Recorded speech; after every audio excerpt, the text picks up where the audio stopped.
காலை வணக்கம் அன்பு நண்பர்களே. அச்சு அலசல் நிகழ்ச்சிக்கு அன்போடு வரவேற்கின்றோம்.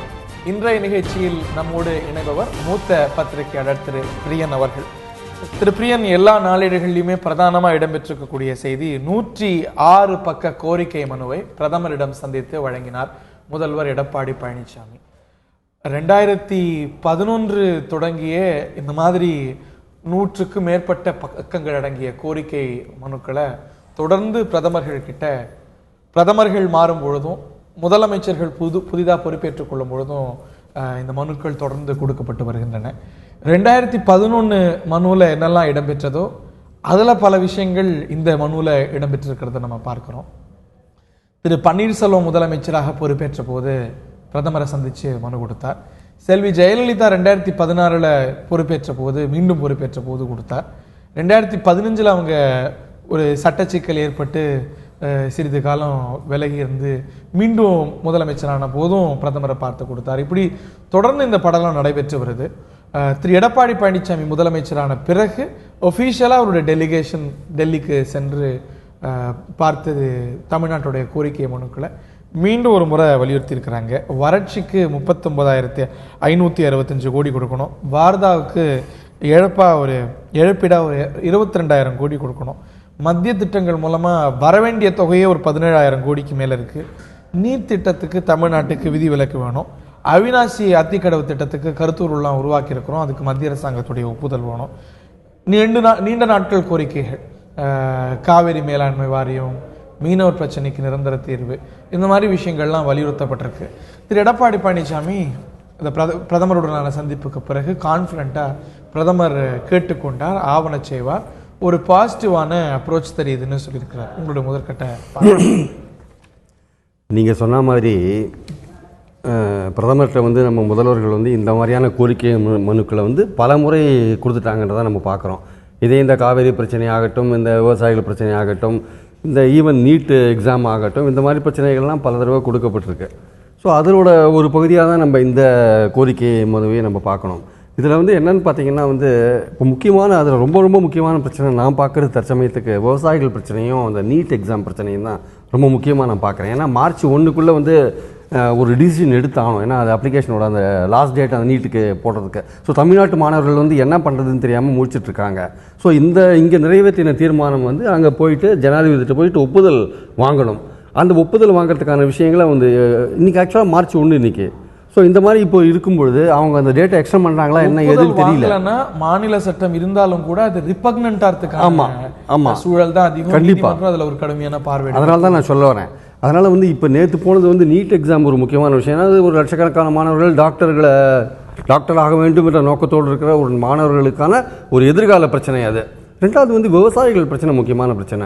இன்றைக்கி பார்த்தீங்கன்னா ஒரு 4 சீசனாக குருவை எல்லாம் பொய்ச்சி போய் இப்போ 5வது சீசன் சம்பா குருவை எல்லாமே பொய்த்து போன நிலையில் காவிரியில் தண்ணி வராத நிலையில் நீங்கள் இப்போ சமீபத்தில் ஒரு 2,200 கோடி ரூபாய் நிவாரணம் எடப்பாடி வந்த பிறகு அறிவித்தார். அவர் எடப்பாடி பதவி ஏற்று அடுத்த நாள் அறிவித்தார். ஸோ அதெல்லாம் ஒரு எல்லாருமே சொல்கிற மாதிரி யானை பசிக்கு ஒரு சோளப்பொரியான விஷயங்கள் தான். ஏன்னா இன்றைக்கி என்டையர் தஞ்சை, நாகப்பட்டினம், திருவாரூர் மாவட்டங்கள் முழுக்க தமிழ்நாடு முழுக்க வறட்சியாக அறிவிக்கப்பட்ட நிலையில் அந்த மாவட்டங்கள் ரொம்ப கடுமையாக பாதிக்கப்பட்டிருக்கு.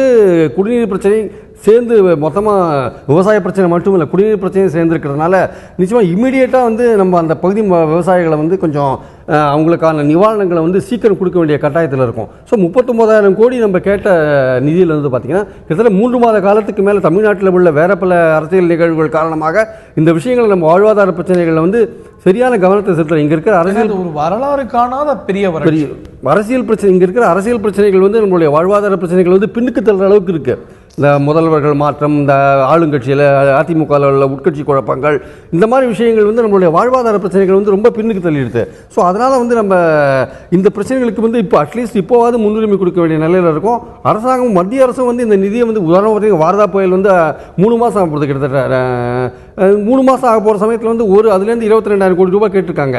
அந்த புயலுக்கான நிவாரணம் இன்னும் வரல. 15 வந்த டிசம்பர் பெருவெள்ளத்திலேயே நம்ம கேட்ட ஒரு பெரும் தொகையில கொடுக்கல. கணிசமா அவங்க ரொம்ப 10 வருஷம் தான் அவங்க கொடுத்தாங்க ஆக்சுவலாக வந்து. அதனால் அது மாதிரி இருக்கும்பொழுது சரி நீங்கள் கொடுக்குறத அட்லீஸ்ட் ஏதாவது கொடுக்குறத கொடுங்கன்ற லெவலில் தான் நம்ம போய் கேட்க வேண்டியதாக இருக்குது. ஒவ்வொரு தடவையும் முதலமைச்சர்கள் மாறும்பொழுதோ அல்லது பிரதமர் தமிழ்நாட்டுக்கு வரும்பொழுதோ இல்லை இங்கேருந்து முதல்வர்கள் டெல்லிக்கு போகும்பொழுதோ கோரிக்கை மனுக்கள் கிட்டத்தட்ட இதே மாதிரியான கோரிக்கை மனுக்கள் கொடுத்து கூட அதற்கான நிவாரணம் இல்லைன்றதான் இப்போ எக்ஸப்ட் ஒரே ஒரு விஷயத்தில் தான் இந்த 4 மாசத்துல நம்ம வந்து விரைவான ஒரு விஷயத்தை பார்த்துருக்கோம், ஜல்லிக்கட்டு. அது பெரிய ஒரு மொமெண்டம் கிரியேட் ஆகி பெரிய அண்ட்ரஸ்ட் உருவான பிறகு முதலமைச்சர் போகும்பொழுது உடனடியா வேகமா நடக்குது. they were forced to act.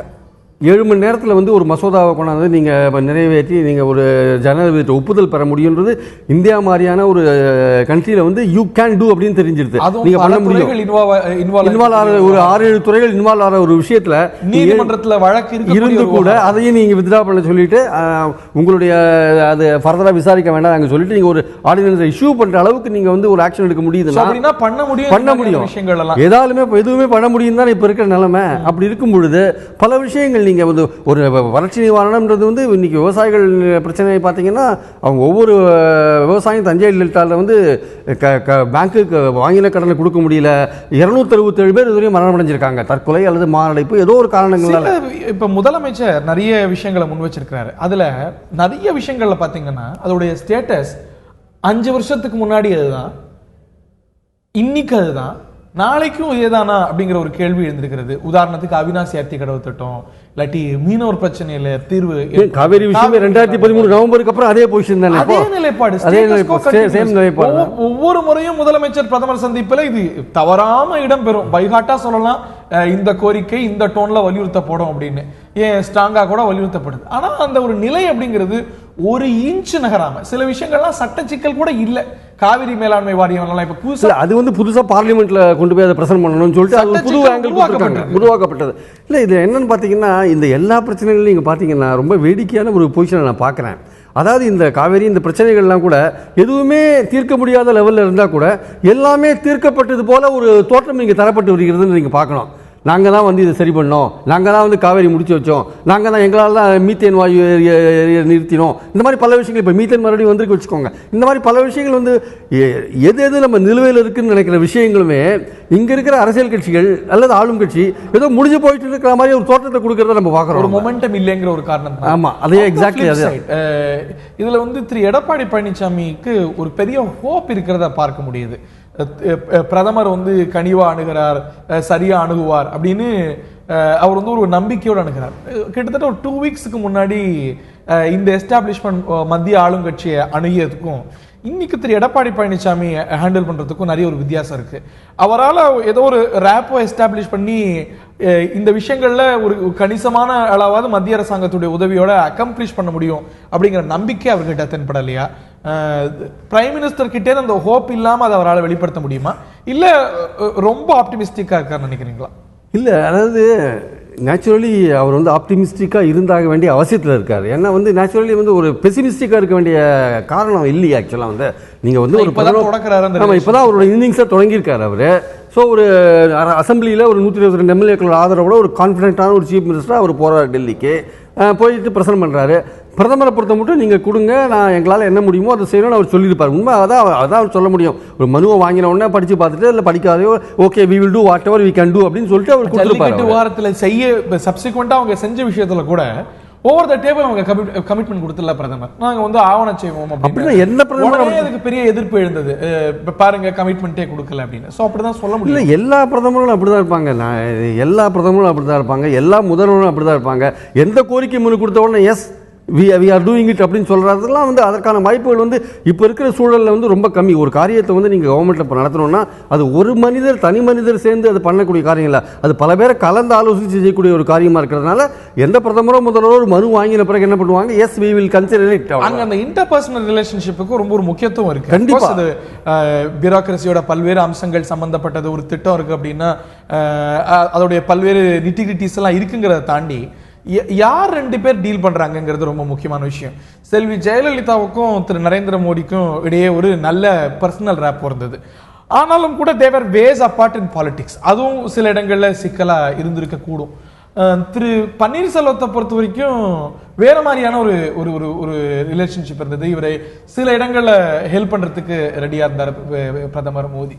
திரு எடப்பாடி பழனிசாமி கிட்டேயும் அந்த ஒரு ஒரு ஸ்கோப் தென்படுதோ? ஏன்னா கோயம்புத்தூர் வந்த போது ஒரு பிரைவேட் ஆடியன்ஸ் அவருக்கு கொடுக்கப்பட்டது.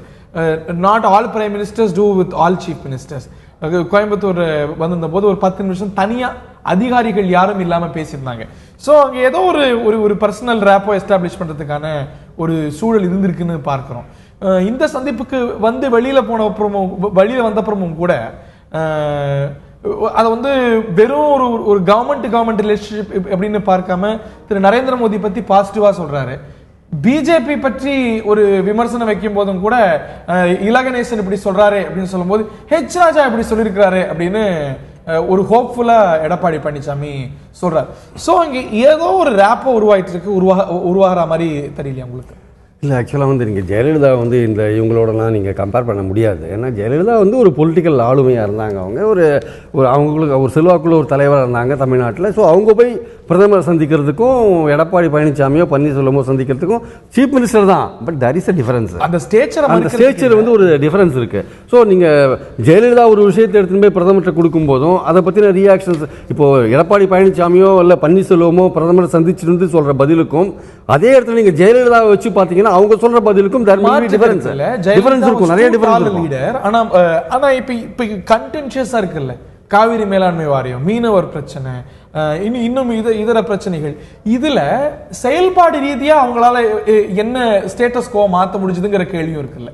கண்டிப்பா மாறா ஜல்லிக்கட்டு விஷயத்துல அதுக்கு நிகரா கிட்டத்தட்ட ஒரே ஸ்டேச்சர்ல சீஃப் மினிஸ்டரும் பிரைம் மினிஸ்டரும் அமர்ந்து பேசின சூழ்நிலைதான் ஜெயலலிதா பிரைம் மினிஸ்டர் அவங்களுக்கு வந்து ஒரு நேஷனல் ஸ்டேச்சரும் சேர்ந்திருந்தது. ஆனா திரு பன்னீர்செல்வத்தால செல்வி ஜெயலலிதா இருக்கும் போது சிரமமான ஜல்லிக்கட்டு விஷயத்துல முன்னேற்றம் ஏற்பட்ட முடியல. ஆனா திரு பன்னீர்செல்வத்தால சமாளிச்சிட முடியுது.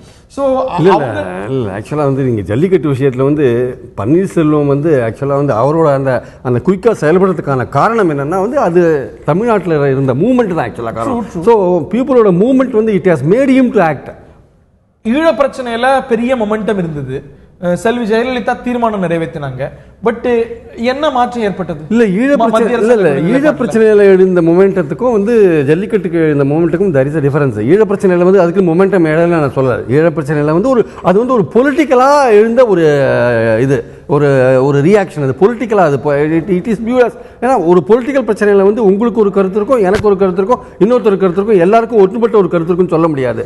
மத்திய அரசுக்கு வேற மாதிரி கருத்துக்கள் இருக்கு. ஈழ விஷயத்தை பொறுத்த மட்டும் தமிழ்நாடு கவர்மெண்ட் கருத்து தான் மத்திய அரசு கருத்து நம்ம சொல்ல முடியாது. ஏன்னா மத்திய அரசு வந்து அதை வந்து சவுத் ஏசியா விஷயமா அதை பார்க்குறாங்க. அவங்க வந்து குளோபல் பாலிடிக்ஸ்ல அதை பார்க்குறாங்க. நம்ம பார்க்கறது தமிழ்நாடு பாலிடிக்ஸ்ல பார்க்குறோம். நம்மளை பொறுத்த மட்டும் ஈழம்ன்றது நம்மளை பொறுத்த மட்டும் we are looking in different way, வேற central government is looking in different way. So அதனால வந்து அந்த பிரச்சனையை பொறுத்த மட்டும் எங்க அது வந்து ஒரு மிடில் கிரவுண்ட் அட்டெண்ட் பண்ண முடிஞ்சிருக்கு அப்படின்னா ஜல்லிக்கட்டுல அப்படி இல்ல. ஜல்லிக்கட்டுல வந்து நம்ம ஒட்டுமொத்த தமிழர்கள் கிட்டத்தட்ட ஒரு 90% நிச்சயமா ஒரு 10% எதிர்ப்பு இருக்கலாம். 90% தமிழர்கள் வந்து ஜல்லிக்கட்டுக்கு ப்ரோ ஜல்லிக்கட்டா இருந்ததுனால அந்த மூமெண்ட் வந்ததுனால ஒரு சீஃப் மினிஸ்டர் அந்த இடத்துல பன்னீர்செல்வம் இல்லை, அந்த இடத்துல எடப்பாடியா இருந்தால வேற எக்ஸ்ட்ரா வேண்டா கூட அவங்க ஆக்ட் பண்ணி ஆயிருக்கணும்.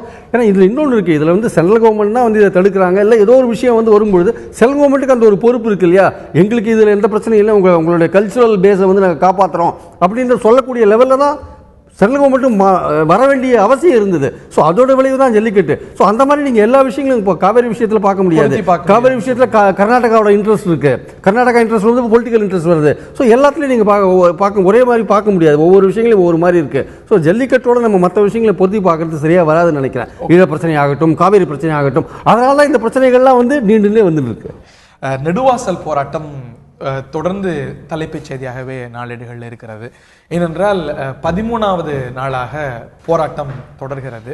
வெவ்வேறு வடிவங்களில், அமைதியான வடிவங்களில் ஊர் மக்களுக்கு ஆதரவு தெரிவித்து தமிழகத்தின் பல்வேறு பகுதிகளிலிருந்து மக்கள் அமைப்பினர் போராடி வருகிறார்கள். முதலமைச்சரையும் சந்தித்து இது சார்ந்து பேச இருக்கிறாங்க. மாநில அரசு இன் பிரின்சிபல் இந்த கோரிக்கைக்கு ஏற்பு தெரிவிக்கிறது. மத்திய அரசு விளக்கம் கொடுத்துருக்கு. அதாவது இதனால் எந்த பிரச்சனையும் ஏற்படாது, இந்த அச்சங்கள் வந்து தேவையற்றவை, இதனால் இயற்கை வளங்கள் விவசாயம் பாதிக்கப்படாது அப்படின்னு. ஆனால் இந்த அச்சம் பெருமளவுக்கு இருக்கிறத பார்க்குறோம். இந்த போராட்டத்துடைய மொமெண்டம் தொடர்ந்து பெருகி வரதை பார்க்குறோம். இந்த ஒரு போராட்டத்தை பார்க்கும்போது எல்லாரையும் ஜல்லிக்கட்டு போராட்டம் அளவுக்கு இது பெருசா வருமா அப்படிங்கிற ஒரு எதிர்பார்ப்பு எண்ணம், அது பற்றிய அதோடு ஒப்பிடுதல் அப்படிங்கிறது இயல்பாகவே நடக்கிறத பார்க்குறோம். ஒரு மூத்த ஊடகவியலாளரா இந்த ஒரு போராட்டம் எப்படி எந்த திசையில நகருதுன்னு நினைக்கிறீங்க? ஒரு கன்சென்ஸுக்கு ஒரு தீர்வுக்கு வாய்ப்பு இருக்குன்னு நினைக்கிறீங்களா? இல்ல ஜல்லிக்கட்டு போராட்டம் மாதிரி ஒரு பெரிய போராட்டமா வெடிக்க போகுதா? இல்ல கூடங்குளம் மாதிரி ஒரு பகுதியில ஒரு பெரிய போராட்டமா இருக்க போகுதுன்னு நினைக்கிறீங்களா? இல்லை, ஆக்சுவலாக பார்த்தீங்கன்னா ஒரு வளர்ச்சி வரும்பொழுது அந்த வளர்ச்சிக்கும் அந்த சுற்றுச்சூழலுக்கும் உள்ள அந்த கான்ஃப்ளிக்ட் இருக்குது பார்த்தீங்களா, அது வந்து இப்போ அதை பற்றின விழிப்புணர்வு ரொம்ப இப்போ அதிகமாகிட்டே இருக்குது. அதோட விளைவுகளாக தான் நம்ம இந்த போராட்டங்களை நம்ம பார்க்கணும். ஸோ நீங்கள் இந்த எக்ஸ்பெஷலி இந்த ஹைட்ரோ கார்பன் விஷயத்தில் பார்த்தீங்கன்னா இது வந்து நான் இப்போ பாஜகவோ இல்லை அதிமுகவோ இல்லை திமுகவோ பேசும்போது இது எங்கள் ஆட்சியில் வந்து இதுக்கு அனுமதி கொடுக்கல, 2006 அங்கே கொடுத்தாங்க, இல்லை இது திமுக ஆட்சியில் கொடுத்தாங்க, பிஜேபி ஆட்சியில் கொடுத்தாங்க, யூபி ஆட்சி, ஒருத்தருக்கு இந்த அந்த இடத்துல எதனால சொல்றாங்க அப்படின்னா, இப்ப எல்லா பிளேமையும் டோன்ட் புட் ஆன் அஸ், இது 300 காலத்துல ஆரம்பிக்கப்பட்டது, அவங்கள கேளுங்க அப்படின்னு பொலிட்டிக்கலா நான் சொல்ல வருது என்னன்னா, யாரும் யார் மேலேயும் பிளேம் போடாதீங்கன்ற, ஏன்னா அந்த மாதிரி விஷயம் இது. ஏன்னா இந்தியாவோட பாலிசி அந்த மாதிரி policy. We are importing nearly 85% of the crude oil from foreign countries. கல்ஃப்ல இருந்து 85% கச்சா எண்ணெய் வந்து இறக்குமதி பண்ணிட்டு இருக்கோம். அதுக்கு அப்படி இறக்குமதி பண்ணும்போது நம்மளோட கவர்மெண்ட்டோட பாலிசி இன்னைக்கு நேற்றுக்கு இல்லை, 20-30 வருஷமா ஆயில் இந்தியா ONGC என்னைக்கு ஆரம்பிச்சாங்களோ அன்னிலேருந்து நம்ம பாலிசி என்னன்னா, நாடு முழுக்க எங்கெங்க எண்ணெய் கிடைக்கிறதோ, இயற்கை எரிவாயு கிடைக்கிறதோ அதெல்லாம் எடுக்கணும். இன்னைக்கு பிஜேபி கவர்மெண்ட் இருக்கலாம், நேற்று வந்து யூபிஏ கவர்மெண்ட் இருக்கலாம், எந்த கவர்மெண்ட் வந்தாலும் இன்னைக்கு இந்த மாதிரியான பாலிசி தொடரும். இது வந்து நம்மளுடைய ஏன்னா we have to reduce our இது அந்த இம்போர்ட். ஆக்சுவலா வந்து கொள்கை அளவில் எல்லாரும் ஏத்துப்பாங்க. இப்ப கேஜிபி பேசன்ல எடுக்கப்படுது இந்த மாதிரியான விஷயங்கள். ஆனா எங்கெங்கெல்லாம் இது மாதிரியான திட்டங்கள் பிரச்சனை இல்லாம தொடருதோ அவையெல்லாம் விளைநிலங்கள் சூழ்ந்த பகுதிகளில், இயற்கை வளங்கள் மேலோங்கிய பகுதியில், பாலைவனம் மாதிரி இருக்கக்கூடிய பகுதி, சுற்றி பெருசாக வெஜிடேஷன் இல்லாத, விவசாயம் தழைக்காத செழிக்காத பகுதிகளில் இது செயல்படுத்தப்படுது. ஏற்கனவே இங்கே விவசாயிகள் அவ்வளோ துயரப்பட்டு இருக்கிறாங்க. ஏற்கனவே காவிரி விஷயத்தில் எவ்வளோ பாடுபட்டு இருக்கோன்னு தெரியும். அதில் இதுவும் வேறையா அப்படிங்கிற விவசாயிகளுடைய அச்சம் ரொம்ப இயல்பானது தானே. ஏன்னா அது இன்னும் கூட இன்னொரு காரணம் என்னென்னா, ஏற்கனவே தஞ்சை டெல்டா பகுதிகளில் வந்து காவேரி தண்ணி கிடைக்காம பல சீசன்லாம் வந்து குருவியோ சம்பாவோ போட முடியாத லெவலில் ஏற்கனவே அங்கே ஒரு பெரிய பிரச்சனை ஓடிட்டு இருக்கும்பொழுது என்டையர் விவசாய நிலங்களும் இதனால் பாதிக்குன்ற அந்த பயம் இருக்குது பார்த்தீங்களா, அதுதான் அதோட விளைவு தான் வந்து இந்த போராட்டங்கள். ஆக்சுவலாக பார்த்தீங்கன்னா இதே காவேரி டெல்டாவில் இப்போது சிதம்பரம் பகுதியிலேருந்து பார்த்தீங்கன்னா ராம்நாடு பார்டர் வரையும் பார்த்தீங்கன்னா ஏற்கனவே 169 கிணறுகளில் வந்து கச்சா எண்ணெயும் இயற்கை எரிவாயும் எடுத்துட்டு இருக்காங்க. இன்ஃபேக்ட் நீங்கள் அந்த பகுதியில் டிராவல் பண்ணுற எல்லாருக்குமே தெரியும், ஒரு எண்ணெய் கிணறுக்கு பக்கத்துலேயே வந்து நல்ல நீர் வளம் இருக்கும்போது பயிர் வந்து அங்கே போட்டு இருக்கிறத நம்ம பல இடங்களில் பார்த்துருக்கோம். நம்ம இப்போ வந்து அது வறண்டு போய் கிடைக்கே தவிர அது வந்து எந்த விதத்துலையும் வந்து இப்போ இன்ஃபேக்ட் தமிழ்நாடு கவர்மெண்ட் வந்து ரெகுலராக வந்து அந்த எண்ணெய் துறப்பண கிணறுகள் ஏற்கனவே இருக்குது பார்த்தீங்களா, அதை சுற்றி இருக்கிற நிலத்தடி நீர், கடல் நீர் உள்ள வந்திருக்கா, இந்த மாதிரி விஷயங்கள்லாம் வந்து அவங்க தொடர்ந்து வந்து இது வந்து ஒரு எக்ஸசைஸ் தான் பண்ணிட்டு இருக்காங்க. பட் அவங்களுடைய ரிப்போர்ட்ல படி பார்த்தீங்கன்னா அந்த அளவுக்கு எந்த பாதிப்பும் இல்லை அப்படின்ற மாதிரி தான் அவங்க ரிப்போர்ட் அந்த மாதிரி ரிப்போர்ட்ஸ் எதுவும் இல்லை அப்படின்னு எங்கேயுமே இப்போ சொல்ற மாதிரி ஒரு அதீத பாதிப்பெல்லாம் சந்திச்சதா. ஏற்கனவே 169 கிணறுகள் அங்கே இந்த இயற்கை எரிவாயும் கச்சா எண்ணெயும் எடுத்துட்டு இருக்கு. ஆனால் இப்போ என்னன்னா அதுக்குன்னு மக்களுடைய பயத்தை வந்து நம்ம ஒரேடியா வந்து ஒதுக்கி தள்ள முடியாது. ஏன்னா இப்போ நீங்க எடுக்க போறது வந்து கச்சா எண்ணெயும் இயற்கை எரிவாயும் மட்டும்தானா, இல்லை அதோட மீத்தேன், ஈத்தேன், ஷெல் கேஸ், இந்த மாதிரி பல விஷயங்கள் இருக்குது. நீங்கள் அதுக்கெல்லாம் ஒவ்வொரு டெப்த்துக்கு கீழே போயிட்டு நீங்கள் எடுக்க வேண்டியிருக்கு. பல்வேறு அதில் டெக்னிக்கலாக பேசினா நிறைய விஷயங்கள் இருக்குது. ஸோ அப்படி எடுக்கும்பொழுது மீத்தேன்லாம் எடுக்கும்பொழுது அதனால் ஏற்படுற பாதிப்புகள் இருக்குது பார்த்தீங்களா, அந்த பாதிப்புகளை வந்து நம்ம அவ்வளவு சீக்கிரம் ஒதுக்கி தள்ள முடியாது.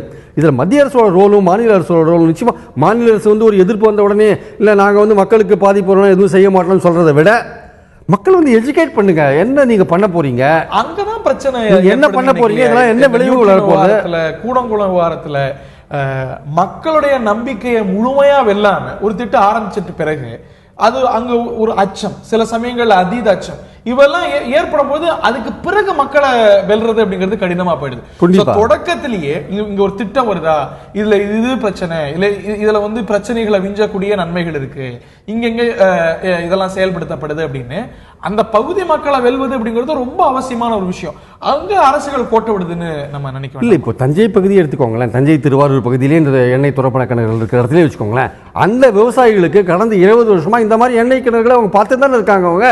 அவங்க லேண்டு கொடுத்துருக்காங்க, அந்த லேண்டில் தான் இதெல்லாம் போட்டிருக்காங்க, அதோடு அவங்க வாழ பழகிட்டு இருக்காங்க. ஆக்சுவலாக வந்து அங்கே இருக்கிற விவசாயிகளுக்கு வந்து இதோட விளைவுகளோ ஏதோ இது பற்றிய கருத்து கேட்பு கூட்டங்கள் பல தடவை நடந்திருக்கலாம். ஏன்னா அதுக்கான நமக்கு ஃபிகர்ஸ் இருக்குது நம்மகிட்ட இல்லை இப்போ. ஸோ இது இந்த 20 வருஷ காலத்துலேயோ அந்த ONGC எப்போ அந்த எக்ஸ்ப்ளோரேஷன் அங்கே ட்ரை பண்ண ஆரம்பித்தாங்களோ அப்போதுலேருந்து இதுக்கான கருத்து கேட்பு கூட்டங்கள் மக்கள் கலெக்டர் மூலமாக நடத்தப்பட்டிருக்கலாம்.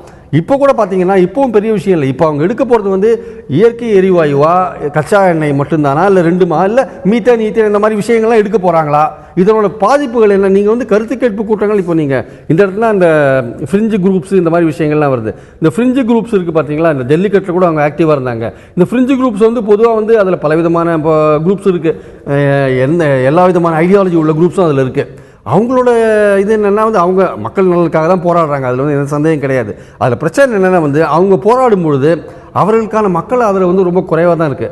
இந்த மாதிரியான இயற்கையாக இடம் ஒரு போராட்டத்தில் அவங்க அதை பயன்படுத்திக்கிறாங்க போயிட்டு. So they also joining to it, join பண்ணிக்கிறாங்க. அவங்க ஜாயின் பண்ணும்போது குரல் ரொம்ப பலமாக ஒழிச்சிட்டு இருக்காங்க. திரைப்பிரபலங்கள், ஊடகத்துறையில் இருக்கக்கூடியவங்க, இந்த மாதிரி நிறைய நபர்கள் இந்த போராட்டத்தில் ஆக்டிவாக செயல்படுறத ஆக்டிவாக கருத்து சொல்கிறாங்க. முதல்ல கருத்து இதெல்லாம் வந்து இந்த மாதிரி விஷயங்கள்ல நடிகர்கள்லாம் கருத்தே சொல்ல மாட்டாங்க. கமல்ஹாசன் தொடர்ந்து இதை பற்றி சொல்லிட்டு இருக்காரு அவர்.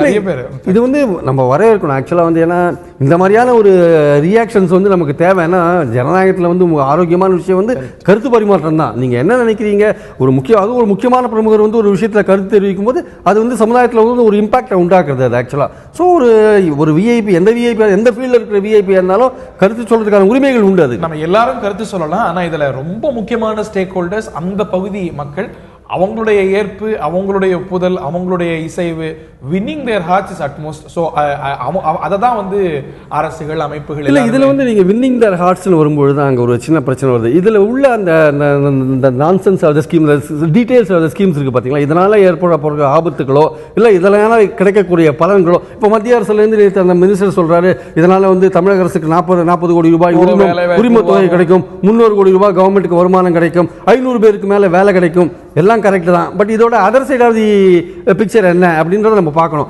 அந்த விஷயத்தை வந்து நீங்கள் வந்து விவசாயிகள்ட்ட சொல்லும் பொழுது விவசாயிகள் வந்து அதை புரிஞ்சுக்கிற தன்மையில் இருக்காங்களா? இந்த ஹைலி டெக்னிக்கலான ஒரு விஷயங்களை நீங்கள் அவங்க மத்தியில் எஜுகேட் பண்ணணுமே, அந்த அளவுக்கு அவங்க வந்து புரிஞ்சுக்கிறது. அதுக்கு நடுவில் தான் இந்த குழப்பம் உண்டாக்குற அந்த ஃப்ரிஞ்சு குரூப்ஸ்லாம் வருது.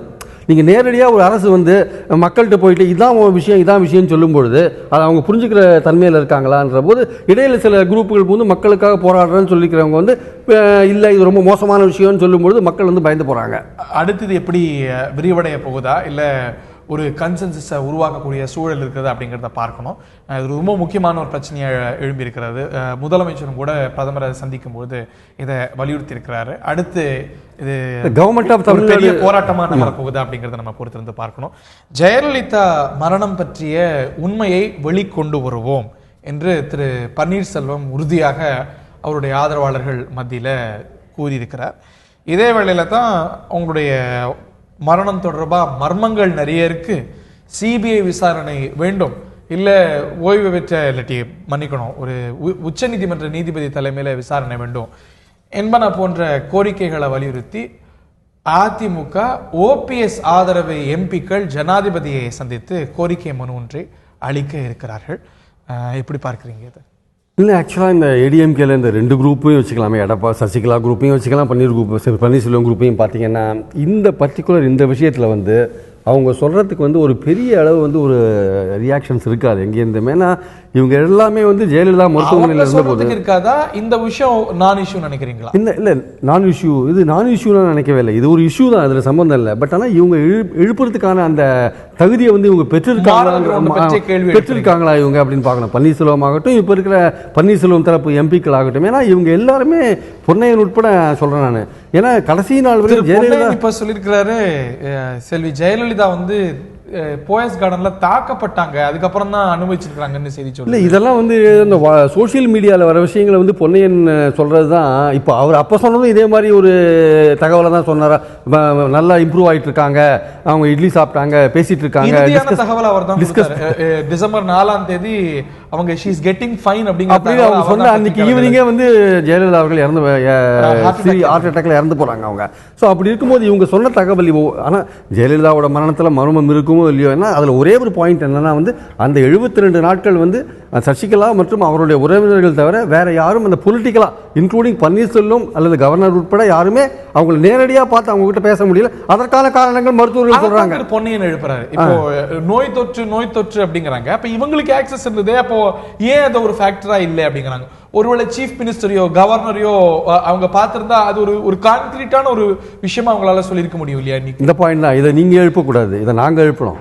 நாங்க என்ன மற்றவங்க எழுப்பணும், பொன்னையன் எழுப்பக்கூடாது இந்த கேள்வியை. ஏன்னா நீங்க அன்னைக்கு அந்த மாதிரி இருந்தபோது அதை நீங்க அதை அலோவ் பண்ணி நீங்க அதுக்கு ஜஸ்டிஃபை பண்ணியிருந்தீங்க. நீங்க இந்த மாதிரி விஷயங்களை ஜஸ்டிஃபை பண்ணியிருந்தீங்க. ஆமா இன்ஃபெக்ஷன் இருக்கு, யாரும் பார்க்க கூடாதுன்னு இதே பொன்னையன் சொன்னதுதான். அது எத்தனை அந்த பிரஸ் பிரீஃபிங்ல அவர் சொல்லியிருக்காரு, அது இன்ஃபெக்ஷன் இருக்கிறதுனால யாரையும். இப்போ நீங்களே ஏன் மற்றவங்க போய் பார்க்க கூடாதுன்னு கேள்வி கேட்கறது ரொம்ப சிரிக்கிறதுக்கு ஒரு இடமா ஹியூமரா தான் இருக்கு. நீங்க இதை கேட்கறதுக்கான தகுதி இழந்துட்டீங்க ஆக்சுவலா. ஏன்னா நீங்க அந்த காலகட்டத்தில் நீங்க ஜஸ்டிஃபை பண்ணியிருந்தீங்க. ஸோ பன்னீர்செல்வம் தரப்புக்கு இதை பத்தி பேசுறதுக்கான உரிமை கொஞ்சம் கூட கிடையாதுன்ற அபிப்பிராயம். அவங்க பொலிட்டிக்கலாக ஹேண்டில் பண்ணலாமே தவிர மற்றபடி தார்மீக ரீதியாக அவங்க எந்த உரிமையும் கிடையாது. மாற்று ஏற்பட்டு வருது நீங்க பார்க்கல. முதல்ல மக்களுக்கு சந்தேகம் இருக்கு, அது கரெக்ட், அந்த பாயிண்ட் கரெக்ட். உங்களுக்கு சந்தேகம் இருக்கான்னு கேள்வி வரும்போது எனக்கு இல்ல, நான் பார்க்கல, எனக்கு இல்ல. ஆனா மக்களுக்கு ஒரு பெரிய அளவுக்கு ஐயம் இருக்கிறதுனால விசாரணை கமிஷன் வச்சா வெளிவந்துட போகுது அப்படின்னு சொன்னார். இன்னைக்கு அவங்களே ஆழமான சில சந்தேகங்களை எழுப்ப ஆரம்பிச்சிருக்கு. இல்ல மக்களுக்கு சந்தேகம் இருக்குன்னு நீங்க சொல்லக்கூடாது. அப்படி மக்களுக்கு சந்தேகம் இருந்தா நீங்க இது இவ்வளவு லேட்டா நீங்க ஏன் உணர்ந்தீங்க? மக்களுக்கு சந்தேகம் 8வது நாள்ல ஜெயலலிதா மருத்துவமனையில் சேர்ந்த 8வது நாள்லயே மக்களுக்கு சந்தேகம் வந்துடுது. இப்போ வலைத்தளங்கள்ல சோசியல் மீடியால பலவிதமான வதந்திகள் பல விஷயங்கள் நம்ம பார்த்தோம் இல்லையா? நம்ம அது உண்மையா பொய்யா நமக்கு தெரியாது. மக்களுக்கான சந்தேகம் அப்பவே வந்துடுது. நீங்க அதையும் தாண்டி கிட்டத்தட்ட 60 நாள் நீங்க என்ன டாக்டர்கள் சொல்றாங்களோ அதே வெளியில ஜஸ்டிஃபை பண்ணியிருந்தீங்க. ஸோ இந்த பன்னீர்செல்வம் குரூப்புக்கு அல்லது தீபாக்காவது ஓரளவுக்கு ஒரு மாரல் ரைட் இருக்கு. அதை பத்தி எழுப்புறதுக்கான விஷயங்கள் அவங்களுக்கு இந்த ஆக்சஸ், அவங்க ஒரு ரிலேட்டிவா இருக்கிறதுனால அவங்க அவங்களுக்கு ஆக்சஸும் கொடுக்கல. அதனால அவங்க மாரல் ரைட் இருக்கு, ஒரு உறவினரா போயிட்டாங்க. பட் நீங்க willingly accepted this அப்படிங்கிறீங்க. அவங்க பார்க்க அனுமதிக்காதத அக்செப்ட் பண்ணிட்டு அதுக்கப்புறம் ஒரு அட்மினிஸ்ட்ரேஷன்லயும் தொடர்ந்துட்டு இப்போ அதுல ஏற்பட்ட கசப்பின் காரணமா வெளியில எக்ஸாக்ட்லி. ஏன்னா உங்களுடைய நோக்கம் நீங்க உண்மையிலேயே சின்சியரா இந்த விஷயத்துல மரணத்துல மர்மம் இருக்குன்னு நினைச்சீங்கன்னா இல்ல உங்களை என்னைக்கு நீங்க ஒரு சீனியர் மினிஸ்டர் பன்னீர்செல்வம், நீங்க 75 நாள் நீங்க மருத்துவமனையில் இருக்கீங்க. உங்களை நீங்க ஜெயலலிதாக்கு அடுத்த பொசிஷன்ல இருந்த நீங்க உங்களையே அலோவ் பண்ணாத போது நீங்க அதை பத்தின உங்களோட கருத்துக்களை பப்ளிக்லயோ இல்ல எங்கேயாவது இடத்துல நீங்க பகிர்ந்து இருக்கணும். அதை விட்டுட்டு நீங்க அதுக்கப்புறம் 2 மாதம் சீஃப் மினிஸ்டரா இருந்துட்டு ஏதோ ஒரு கட்டத்தில் உங்களை சீஃப் மினிஸ்டர் பதவியிலிருந்து உங்களை நீக்க முயற்சி நடந்த போது உங்க உட்கட்சி குழப்பத்தில் அதனால ஏற்பட்ட விளைவின் காரணமா நீங்க வெளியில ஒரு ஒன்றாவது கோரிக்கையை இதை வைக்கிறீங்கன்னா நிச்சயமா உங்களுடைய கோரிக்கை ஏதோ அதுக்கு ஒரு பின்னணி இருக்குன்னு அர்த்தம். எம்பிக்கள் என்ன வலியுறுத்த போறாங்கன்னு பார்க்கணும். பட் ஆனா அவருடைய இந்த சென்ட்ரல் பாயிண்ட் முதல்ல சொன்னதுல அது கொஞ்சம் கன்வின்சிங்கா படலையா? எனக்கு ஆக்சஸ் இல்ல, எனக்கு சந்தேகங்கள் என்பதை தாண்டி மக்களுக்கு இருக்கு, பரவலா பேசப்படுது. சோ அப்படி இருக்கும்போது ஒரு விசாரணை கமிஷனோ சிபிஐ என்கொயரியோ இல்லாட்டி வேற ஒரு கிரெடிபிளான நம்பப்படுற ஒரு என்கொயரியோ வைக்கும்போது that will create all doubts அப்படின்னு சொன்னா is it not fair enough? எல்லாம் சொல்லலாம். இந்த விசாரணை எல்லாமே, ஆனா மாரல் கிரவுண்ட்ஸ்ல நீங்க சொல்லக்கூடாது அதை. ஏன்னா நீங்க நீங்க அபெட்மெண்ட் அதுக்கான நீங்க அதோட ஒத்து போனீங்க. நீங்க அந்த ஒரு பொசிஷன் எடுக்கப்பட்டதோ அந்த 75 நாள்ல அந்த பொசிஷனோட நீங்க உடன்பட்டு போன நீங்க இப்போ அதை சொல்றதுக்கான உரிமையை இழந்துட்டீங்க. ஆக்சுவலா இதை வேற யாராவது 3வது நபர் சொல்லலாம், வேற யாராவது இன்னொருத்தர் சமுதாயத்தில் பெரிய ஆள் சொல்லலாம், யார் வேணாலும் சொல்லலாம், வேற கட்சிக்காரன் கூட சொல்லலாம், தீபா கூட சொல்லலாம். பட் நீங்க இந்த பன்னீர்செல்வம் தரப்பு இதற்கான உரிமையை முற்றிலும் இழந்து விட்டது. ஏன்னா நீங்க முழுக்க என்ன அப்ப உங்களுக்கு என்ன பொசிஷன் சொல்லப்பட்டதோ அதை நீங்க வெளியில சொன்னீங்க. என்னைக்காவது ஒரு கட்டத்தில் நீங்க இல்ல எங்களையே பார்க்க அனுமதிக்கல, எங்களுக்கு தெரியாதுன்னு சொன்னீங்களா? நீங்க கேட்பது ரொம்ப ரொம்ப தார்மீகமா ஏற்றுக்கொள்ள அடிப்படையான விஷயம் தான். நம்ம ஒரு பொலிட்டிக்கல் கல்ச்சரை தொடர்ந்து பார்த்துட்டு இருந்தோம்னா எப்ப சில விஷயங்களை காங்கிரஸ் கட்சி ஆகட்டும் வேற சில கட்சி ஆகட்டும் அங்கேருந்து ரிபல் ஆகி வெளியில வந்த பிறகுதான் அவங்க பூட்டி வச்சுட்டு இருந்த சில விஷயங்களை வெளிப்படையா பேச முடியும். they were sailing with the establishment. So அவங்களுக்கு அதில் மாற்று கருத்துக்கள் இருந்திருக்கலாம், அவங்களுக்கும் சந்தேகங்கள் எழுந்திருக்கலாம், இன்டர்னல் ஃபோரம்ஸ்ல பேசியிருக்கலாம். இன்னைக்கு வெளியில பேசுறதுக்கான ஒரு லிபர்ட்டியும் சூழலும் உருவாயிருக்கு. ஸோ அந்த பெனிஃபிட் ஆஃப் டவுட் ஏன் அவங்களுக்கு நம்ம கொடுக்க கூடாது? இப்பயாவது சொல்றாங்களே, அதுவும் ஒரு சீஃப் மினிஸ்டரா இருந்தவர் இன்னைக்கு வெளியில சொல்றாரு, இதை சொல்ல எழுப்பாம கூட அவரால் கடந்து போக முடியும். நிச்சயமா இந்த இன்னைக்காவது சொல்றாருன்னு நம்ம ஏன் அதை இல்ல இன்னைக்காவது சொல்ல. நீங்க எதையுமே அரசியல்ல எந்த கட்டத்தில் எதை சொல்லணும்னு ஒன்று இருக்கு. உங்களுக்கான ஒரு பலவீனமான நிலைமையை நீங்கள் அடையும் போது நீங்கள் சொல்கிறதுக்கும் நீங்கள் உங்களுக்கான எந்த சமயத்தில் அதை சொல்லணும்னு ஒரு பாயிண்ட் இருக்குது. நீங்கள் எந்த சமயத்தில் சொல்லியிருக்கணும்? ஜெயலலிதா இறந்து போன அடுத்த நாள் நீங்கள் சொல்லியிருந்தீங்கன்னா இதை விட ஒரு பெரிய ரியாக்ஷன்ஸ் மக்கள்கிட்ட வந்திருக்குமே. நீங்கள் ஏன் சொல்லலை? இப்போ நீங்கள் அதை இப்போவாது சொன்னீங்களா நீங்கள் எடுத்துக்க முடியாது. ஏன்னா இப்போ நீங்கள் சொல்கிறதுக்கான தகுதி, ஏன்னா நீங்கள் அரசியல் ரீதியாக நீங்கள் அரசியல் காரணங்களுக்காக நிச்சயமா உங்களுக்கு வந்து அரசியல் ரீதியாக ஒரு விஷயம் வந்து கையில் எடுத்துக்க வேண்டியதாக இருக்குது. நீங்கள் ரொம்ப தெளிவாக சொல்கிறீங்க, ஒரு பர்டிகுலர் குடும்பம் வந்து குடும்பத்தின் கையில் கட்சியோ ஆட்சியோ வரக்கூடாதுன்னு நீங்கள் ஒரு இது வச்சிருக்கீங்க. ஸோ அந்த குடும்பம் தான் வந்து அந்த ஜெயலலிதா மருத்துவமனையில் பார்த்துருந்ததுனால அதை ஏதாவது நீங்கள் டார்கெட் பண்ண முடியுமானது உங்கள் நோக்கமாக இருக்குது. நீங்கள் வந்து இவ்வளவு லேட்டாக காலம் கடந்து இந்த விஷயத்தை சொல்கிறது வந்து நிச்சயமாக மக்கள்கிட்ட வந்து எடுபடாதுன்றது என்னோட அபிப்பிராயம். ஆனால் மக்களுக்கு உண்மையிலேயே சந்தேகம் இருக்குது, அதில் எந்த விதமான ஐயமும் கிடையாது. மக்களுக்கு வந்து இந்த ஜெயலலிதா மருத்துவமனையில் இருந்த நாட்கள் எப்படிப்பட்ட நாட்கள், அது என்ன போச்சு, என்ன ட்ரீட்மெண்ட், என்ன ஏது, எல்லா விஷயங்களையும் மக்களுக்கு ஒரு ஆர்வம் இருக்குது தெரிஞ்சுக்கிறது. சென்னை உயர்நீதிமன்றத்திலையும் இது இதை பற்றி விசாரிக்கப்படுறாங்க. இப்போ எம்பிக்களும் கொடுக்க போகிறாங்க. ஏற்கனவே சசிகலா புஷ்பா சார்ந்த ஒரு கோரிக்கையை வச்சிருந்தாங்க. ஸோ இப்போ அது அடுத்து எப்படி நகர போகுது அப்படிங்கிறத நம்ம பொறுத்திருந்து பார்க்கணும். இது ஒரு தொடர்ந்து ஒரு இஷ்யூவாக அரசியல் களங்களில் அதிமுகவுடைய அதிருப்தி உட்பட எல்லோருமே எழுப்பக்கூடிய ஒரு விஷயமா. அதிமுக கட்சி நீங்களா, அதிமுக இப்போ போர்க்கொடி எழுப்பியிருக்கக்கூடிய திரு பன்னீர்செல்வம், திமுக, பாமக என அனைத்து கட்சிகளும் எழுப்பக்கூடிய ஒரு விஷயமா இது மாறி போயிருக்கு. வாட் நெக்ஸ்ட் நம்ம பொறுத்திருந்து பார்க்கலாம். என்னை அரசியலிலிருந்து வெளியேற்ற சதி நடக்கிறது என்று திருமதி தீபா புகார் சொல்லியிருக்கிறார். ஒரு பரபரப்பு கருத்து தெரிவித்திருக்கிறார். அதாவது நிர்வாகிகள் நியமனத்தில் சில சிக்கல்கள் ஏற்பட்டு அது ஒரு குழப்பமாக கூட முடிந்தது. இந்த நிலையில் இதை பற்றியெல்லாம் பேசும்பொழுது சிலர் இந்த குழப்பத்தை விளைவிக்க பார்க்குறாங்க. அரசியலிருந்து நீக்கத்துக்கு சதி நடக்குதுன்னு சொல்லியிருக்கிறாங்க. Your comments on this? முதல்ல தீபா அரசியலுக்குள்ள இருக்காங்களானே எனக்கு டவுட்டா இருக்கு. இப்போ அப்புறம் தானே வெளியே அனுப்புறதுக்கு இல்ல ஓகே அமைப்பெல்லாம் ஆரம்பிச்சாங்க. பட் அவங்க பேசுறது, அவங்க பேட்டிகள்லாம் பார்க்கும்போது சீரியஸா ஒரு பாலிட்டிஷியன் அவங்க மாறிட்டாங்களா இல்லையானே தெரியல. ஆக்சுவலா வந்து எதை பற்றி கருத்து கேட்டாலுமே அவங்க வந்து எதை பற்றி கருத்து சொல்கிறோம், இப்போ தானே ஆரம்பிச்சிருக்கோன்ற ஒரு டெஃபினட் ஒப்பீனியன் வந்து எந்த விஷயம் தமிழ்நாட்டில் இருக்கிற பல பிரச்சனைகளை பற்றி அவங்ககிட்ட ரிப்போர்ட்டர்ஸ் கேட்கும்பொழுது கூட எந்த விதமான ஒரு கான்க்ரீட்டான பதில் அவங்ககிட்டேருந்து வரல. ஸோ அவங்களுடைய ஒரு முதல்ல பில்ட் பண்ணுவோம், பிறகு அந்த அதுக்காக நான் அதை குறையா சொல்லலை. பட் எல்லாருக்குமே ஒரு அடிப்படையான சில விஷயங்கள் இருக்குது. இப்போ அவங்க ஒரு ஜேர்னலிஸ்டாக கூட இருந்திருக்காங்கன்னா ஒரு அடிப்படையான சில விஷயங்கள் அவங்களுக்கு இருக்கும். நீட் தேர்வில் என்ன அவங்க இது இல்லை ஏதோ காவேரி பிரச்சனை ஏதோ ஒரு பிரச்சனை கேட்குறாங்க வச்சுக்கோங்க. So you should able to tell something to the media. At least என்னோட கருத்து இதாங்கன்னு சொல்லிட்டு எதை கேட்டாலுமே எக்ஸாக்ட்லி. ஆமாம், நீங்கள் வந்து உங்களுடைய you are exchanging your views. நீங்கள் என்ன உங்களுடைய ஆளுமை என்னன்றதை உங்கள் பேச்சில் இருந்தால் நாங்கள் தீர்மானிக்கிறோம். நீங்கள் என்ன மாதிரியான ஐடியாஸ் நீங்கள் வச்சுருக்கீங்க, ஒவ்வொரு இஷ்யூஸில் உங்கள் கருத்து என்னன்றது நீங்கள் உங்களோட டெலிவரியிலேருந்து தான் we are actually judging your இது. உங்களோட ஆளுமையை பற்றி, பர்சனாலிட்டியை பற்றி நாங்கள் அப்போ தான் ஜட்ஜ் பண்ணுறோம். நீங்கள் எப்படிப்பட்ட தலைவர்ன்றதை உங்கள் பார்வை எப்படி இருக்குன்னு நாங்கள் அப்போ தான் உணர முடியும். இப்போ தீபா பொறுத்த மட்டும் அவங்களுக்கு ஆரம்பத்துலேருந்தே பலவிதமான விஷயங்களில் கிளாரிட்டி இல்லாத தான் அவங்க இப்போ போயிட்டுருக்காங்கன்ற என்னோட அபிப்பிராயம். அவங்க வந்து ஒரு கிளாரிட்டியோடு போனால் பரவாயில்ல. ஆக்சுவலாக வந்து பல இஷ்யூஸில் அவங்ககிட்ட கிளாரிட்டி இல்லை. இந்த ஆஃபீஸ் பேரர்ஸ் போடுறதுல பலவிதமான குழப்பங்கள் அவங்களுக்குள்ள இருக்குது. ஸோ இந்த மாதிரி சமயத்தில் வந்து அவங்க வந்து இப்போ but is it not too early to judge இந்த கிளாரிட்டி இல்லை அப்படிங்கிற விஷயங்கள்லாம் அவங்க மேபி ஒரு மெஷர்டாக இன்னைக்கு இப்போ ஆர்கனைசேஷன் பில்டிங்கில் கவனம் செலுத்துவோம், பிறகு அது உருவான பிறகு இஷ்யூஸ்குள்ள போவோம் அப்படின்னா அப்படி அவங்க என்ன நினைச்சிருக்காங்க, தன்னை பற்றி தனக்கு இருக்கிற ஒரே தகுதியாக வந்து ஜெயலலிதாவோட பிரதரோட டாக்டர் அப்படின்றது தான் தனக்கு இருக்கிற ஒரே தகுதியாக அவங்க நினச்சிட்டு இருக்காங்களோன்ற எண்ணம் எனக்கு இருக்குது ஆக்சுவலாக வந்து. ஆனால் இந்த அதிமுகவில் ஏற்பட்ட உட்கட்சி குழப்பங்களில் வந்து இந்த சசிகலா தரப்பை பிடிக்காதவங்க ஒரு பகுதியினர் வந்து உண்மையிலேயே நீங்கள் தான் வந்து ஜெயலலிதாவோட வாரிசுன்னு அவங்க வீட்டு முன்னாடி போய் தினசரி கோஷம் போட்டு கிட்டத்தட்ட வந்து அவங்கள வந்து அரசியலில் இழுத்து விட்டுட்டாங்க. அப்படி இழுத்து விட்ட சூழ்நிலையில் வந்து உங்களுக்கு எப்போதுமே வந்து ஒரு பொசிஷனில் நீங்கள் தள்ளப்படுறீங்கன்னா அதுக்கேற்றபடி உங்களை நீங்கள் வந்து you have to equip your self. So அந்த எக்யூப் பண்ணுற அந்த ப்ராசஸ் வந்து தீபா விஷயத்தில் வந்து ரொம்ப ஸ்லோவாக இருக்கும்னு என்னோட அபிப்பிராயம். ஒருவேளை அவங்களுக்கு வந்து இந்த தமிழ்நாட்டு அரசியல் ரொம்ப காம்ப்ளிகேட்டட் ஒரு காம்ப்ளெக்ஸ் பாலிடிக்ஸ் தமிழ்நாட்டில் இருக்குது. இங்கே எந்த ஒரு கருத்து சொன்னாலும் அதுக்கு வேற விதமான ரியாக்ஷன். அதனால அதனால் வந்து பல விஷயங்களில் வந்து அவங்க இப்போ ஏன்னா இங்கே வந்து ஒரு சின்ன ஒரு நெருப்பு போட்டால் கூட பெரிய ஒரு அவங்களுடைய பார்வை அப்படி இருக்கலாம். இருந்தாலும் வந்து முதல்ல வந்து தீபாக்கு இருந்த முதல்ல ஒரு அதிமுக தொண்டர்கள் மத்தியில் தீபாக்கு முதல்ல இருந்த ஒரு எழுச்சி தொடர்ந்து சஸ்டைனபிளா அது இருக்கா இல்லையான்றதுல எனக்கு ஒரு சந்தேகம் இருக்கு. ஆக்சுவலா ஆர்கே நகர் களத்துல போட்டிட போறேன்னு இருக்காங்க. அதுல எந்த அளவுக்கு எலக்டரேட் மத்தியில அவங்க கன்வின்சிங்கா அவங்க போட்டி போடலாம். ஒரு இடைத்தேர்தல்ன்றது பெரிய விஷயம். இன்னைக்கு இருக்கிற சூழல்ல வந்து இடைத்தேர்தல் சந்திக்கிறது சாதாரண விஷயம் கிடையாது. ஸோ தீபா மாதிரியான ஒரு பட்டிங் ஸ்டேஜில் இருக்கிற மூவ்மெண்ட் வந்து ஒரு ஆர்கனைசேஷன் வந்து இடைத்தேர்தல் சந்திக்கிறது it is a great task. அவங்களுக்கு எப்படி அதை ஷோபிக்க போறாங்க அப்படிங்கறத நம்ம பார்க்கணும்.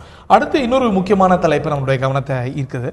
நம்பிக்கை வாக்கெடுப்பின் போது நடைபெற்ற நடைபெற்ற நிகழ்வுகளுடைய முழு வீடியோ தொகுப்பை கொடுக்கணும் அப்படின்னு சட்டசபை செயலாளருக்கு உயர்நீதிமன்றம் உத்தரவு கொடுத்திருக்கிறது. திராவிட முன்னேற்ற கழகம் மனு தொடர்ந்தது. பாட்டாளி மக்கள் கட்சியுடைய திரு பாலு உள்ளிட்டவரும் கூட இதில் அவங்களோட கன்சர்ன்ஸ் எழுப்பியிருந்தாங்க. அவங்களும் மனு தாக்கல் செஞ்சுருந்தாங்க. இந்த வழக்கில் முதலமைச்சர், தலைமை செயலாளர், சட்டப்பேரவை செயலாளர் இவங்களுக்கெல்லாம் நோட்டீஸ் கொடுப்பி பதில் தாக்கல் சொல்லியிருக்கிறாங்க. அது மட்டும் இல்லாத இந்த நம்பிக்கையை வாக்கிடும் போது இந்த முழு ஃபுட்டேஜையும் தாக்கல் செய்யவும் நீதிமன்றம் சொல்லியிருக்கு. ஸோ அடுத்த கட்டத்துக்கு நகருதுன்னு நினைக்கிறேன். இது ஒரு முக்கியமான பாயிண்ட். எப்படின்னா, இந்த ஒளிபரப்புன்றது வந்து ஒரு இண்டிபெண்டன்ட் டிவி பண்ணினா நமக்கு எந்த பிரச்சனையும் கிடையாது. ஒரு கட்சி சார்பான, அதுவும் ஆளுங்கட்சி சார்பான ஒரு தொலைக்காட்சி அதை ரெக்கார்ட் பண்ணுறாங்கன்னா அது ஒரு டாக்டர்டு வெர்ஷன் கொடுப்பாங்கன்ற ஒரு அபிப்பிராயம் எல்லாருக்குமே இருக்குது. ஏன் வந்து சுப்ரீம் கோர்ட் வந்து டிஎம்டிகே எம்எல்ஏ 6 பேர் சஸ்பெண்ட் பண்ணாங்க பார்த்தீங்களா? அப்போ வந்து இவங்க வந்து ஒரு ஃபுட்டேஜ் கொடுத்தாங்க. யார்? இந்த தமிழ்நாடு அசம்பிளியில் கொடுத்தாங்க. பட் சுப்ரீம் கோர்ட் அதை டிட் நாட் டேக் இட். அதை வந்து அவங்க வந்து கண்டிக்கவே இல்லை. ஏன்னா அவங்களுக்கு தெரிஞ்சிருக்கு இது வந்து ஆளுங்கட்சி ரெக்கார்ட் பண்ண ஃபுட்டேஜ் அப்படின்னு சொல்லிருக்கு. ஸோ அதனால தான் லேட்டர் வந்து இந்த 6 சஸ்பெண்ட் பண்ண எம்எல்ஏக்கள் அந்த ஸ்பீக்கரோட உத்தரவு வந்து அவங்க ரத்து பண்ணாங்க. உங்களுக்கு ஞாபகம் இருக்கு நீங்க போன அசெம்பிளி செஷன்ல அநேகமா ஸ்பீக்கருடைய முடிவுல நீதிமன்றம் தலையிட வெகு சில உதாரணங்கள் அதுவும் ஒண்ணு. அதனால நீதிமன்றம் வந்து ஸ்பீக்கரோட விஷயங்கள்ல தலையிடக்கூடாதுன்னு கிடையாது. இன்ஃபேக்ட் பாத்தீங்கன்னா போன வாரம் கூட ஆதார் பில் வந்து சுப்ரீம் கோர்ட்ல விசாரணைக்கு வந்தபோது சீஃப் ஜட்ஜி என்ன சொன்னார்? சுப்ரீம் கோர்ட் சீஃப் ஜட்ஜி ஸ்பீக்கர் வந்து பச்சைய நீளம் சொன்னா இல்ல அது பச்சை தான் கரெக்ட் பண்ற உரிமை எங்களுக்கு இருக்கு அப்படின்னு சொன்னார் அவர். ஸோ ஸ்பீக்கரோட விஷயத்தில் வந்து கோர்ட்டுகள் தலையிடறதுக்கான வாய்ப்புகள் இருக்கு. இந்த ஃபுட்டேஜ் இப்போ இவங்க கேட்கறது கரெக்ட் தான். ஏன்னா வந்து அன்னைக்கு நடந்த ஒரு விஷயம் போன வாரம் கேட்கும்போது திமுக சப்மிட் பண்ண சொல்லியிருந்தாங்க. அவங்க என்ன சொன்னாங்க, எங்கள்கிட்ட எப்படி இருக்கும் அப்படின்னாங்க. ஒன்றும் இல்லை, இது ஏஜ் ஆஃப் சோஷியல் மீடியா அப்படின்னு சொல்லும்போது நாங்களும் ட்ரை பண்ணோம், கிடைக்கல. ஸோ இது வந்து சட்டசபையில் செயலகம் கொடுக்கும்போது தான் சரியா இருக்கும். நான் அவங்கள தாக்கல் செய்ய அன்னைக்கு இதே தளத்தில் அன்னைக்கு நிகழ்ச்சி நடந்த அன்னைக்கு நம்ம இதே தளத்தில் நம்ம தான் பேசிட்டு இருந்த பொழுது அந்த காட்சிகள் ஒளிபரப்பப்பட்ட போது நம்ம கூட பேசிட்டு இருந்தோம். இது வந்து ஒரு நடுநிலையான ஒரு டிவியை வந்து இதை எடுத்திருந்தா அதற்கான கிரெடிபிலிட்டி ரொம்ப ஜாஸ்தியா இருக்கும் அப்படின்னு நம்ம சொல்லிட்டு இருந்தோம். இன்னைக்கு மறுபடியும் அதே விஷயம் தான். நீங்க கொடுக்க போற அந்த கிளிப்பிங் வந்து அது வந்து டாக்டரோடா இல்லை வந்து ஆக்சுவலாக எடுக்கப்பட்டதா? அது அங்கே நடந்த விஷயங்கள், நாற்காலி தள்ளப்பட்டது, மைக் உடைக்கப்பட்டது, எல்லாமே வந்து நிதர்சனமான விஷயங்கள் நடந்தது. பட் அது எப்படி நடந்தது, ஏன் நடந்தது நம்ம தெரிஞ்சுக்கணும். ஸோ நீங்க வந்து கரெக்டான கிளிப்பிங் கொடுப்பீங்களான்னு ஒரு பாயிண்ட் இருக்கு.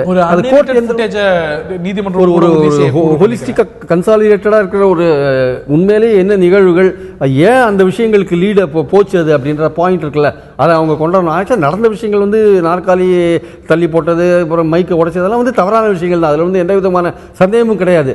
அந்த கிளிப்பிங்கை வந்து கோர்ட் வந்து எந்த அளவுக்கு அது டாக்டர்டா இல்லை உண்மையான சம்பவங்களா கண்டுபிடிக்கிறதுக்கு தொழில்நுட்ப டைம் கோடெல்லாம் இங்க ஒட்டப்பட்டிருக்கான்னு பார்க்க முடியும். சோ நீதிமன்றம் அதை கேட்டிருக்கு. இது அடுத்த கட்டத்துக்கு நகருதுன்னு நினைக்கிறீங்களா இந்த வழக்கு? இல்லை, இந்த கட்டம் வந்து இது ஒரு நீண்ட சட்ட போராட்டமாக தான் போகும். ஏன்னா இமீடியட்டாக வந்து இந்த உயர்நீதிமன்றம் வந்து நிச்சயமாக வந்து ஒரு முடிவு எடுக்குன்னு சொல்ல முடியாது. இது காலப்போக்கில் வந்து இப்போ டிஎம்டிகே எம்எல்ஏ சஸ்பென்ஸ் விஷயமே கிட்டத்தட்ட 1.5 வருஷத்துக்கு 1.5 வருஷம் ஆச்சு கிட்டத்தட்ட. இந்த ஒரு வழக்கு ஒரு அவுட்கம் ரொம்ப முக்கியமானதா. ஏன்னா வந்து இப்போ ஜனநாயகத்தில் வந்து ஒரு 2 போஸ்ட் இருக்கு, ஒரு ஜுடிஷியரி அண்ட் லெஜிஸ்லேச்சர். இது ரெண்டும் வந்து அவ்வளோ சீக்கிரம் வந்து ஒரு டஃப் பொசிஷன் 2 பேர் எடுத்துக்க மாட்டாங்க.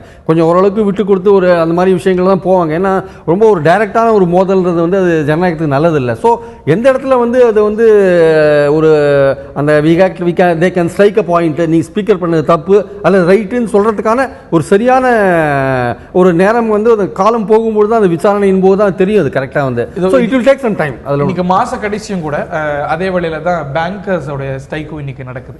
அதை பற்றி உங்களுடைய சுருக்கமான இறுதியான கருத்து, because you running out of time. இல்லை, இந்த டிமானிட்டைசேஷனுக்கு அப்புறம் பார்த்தீங்கன்னா பேங்க் எம்ப்ளாயிஸ்லாம் ரொம்ப கஷ்டப்பட்டு வேலை செஞ்சுருக்காங்க. அவங்க 5 days வீக் கேட்குறாங்க ஆக்சுவலாக வந்து. ரெண்டாவது வந்து அந்த டிமானிட்டைசேஷனுக்கு அப்புறம் பார்த்தீங்கன்னா நிறைய எம்ப்ளாயிஸ்லாம் இறந்து போயிருக்காங்க, அவங்களுக்கு நஷ்ட ஈடு கேட்குறாங்க. அதே மாதிரி பேங்க் எம்ப்ளாயிஸ் நிறைய பேர் ஊழலையும் சம்மந்தப்பட்டிருக்காங்க. இந்த டிமானிட்டைசேஷனுக்கு அப்புறம் இந்த ரூபா நோட்டுகள் கொடுக்கப்பட்ட விஷயத்தில் நிறைய ஊழலையும் நிறைய பேர் மாட்டிட்டு இருக்காங்க பேங்க் எம்ப்ளாயிஸ். ஸோ அவங்களுக்கு பல விதமான கோரிக்கைகள் இருக்குது. அந்த கோரிக்கைகளை வந்து கவர்மெண்ட் அட்ரஸ் பண்ணணும். பட் ஆனால் இந்த கோரிக்கைகளுக்கு பொதுமக்கள் மத்தியில் வந்து பெரிய ஆதரவெல்லாம் எதுவும் இல்லை. அவங்க வந்து ஏன்னா இப்போ வந்து பேங்கோட ஆப்ரேஷன்ஸ் இருந்தே பப்ளிக்கை பொறுத்த மட்டும் ஏடிஎம் இந்த மாதிரி ஆன்லைன் இந்த மாதிரி பரிவர்த்தனைலாம் இருக்கிறதுனால பேங்கோட அந்த தரம் இருக்கிறது மூடுறது அந்த விஷயங்கள் பெரிய அளவு மக்களை பாதிக்கிறது. ஒருவேளை 3-4 நாள் 5-6 நாள் அப்படி இருந்தால் வேணால் பாதிக்குமே தவிர இந்த மாதிரி ஒரு நாள் டோக்கன் ஸ்ட்ரைக்லாம் வந்து மக்களை பெரிய அளவு பாதிக்க வாய்ப்பு இருக்காது. திரு பிரியன் அவர்களுக்கு நன்றி, பார்த்த நேயர்களுக்கும் நன்றி கூறுகிறேன். வணக்கம்.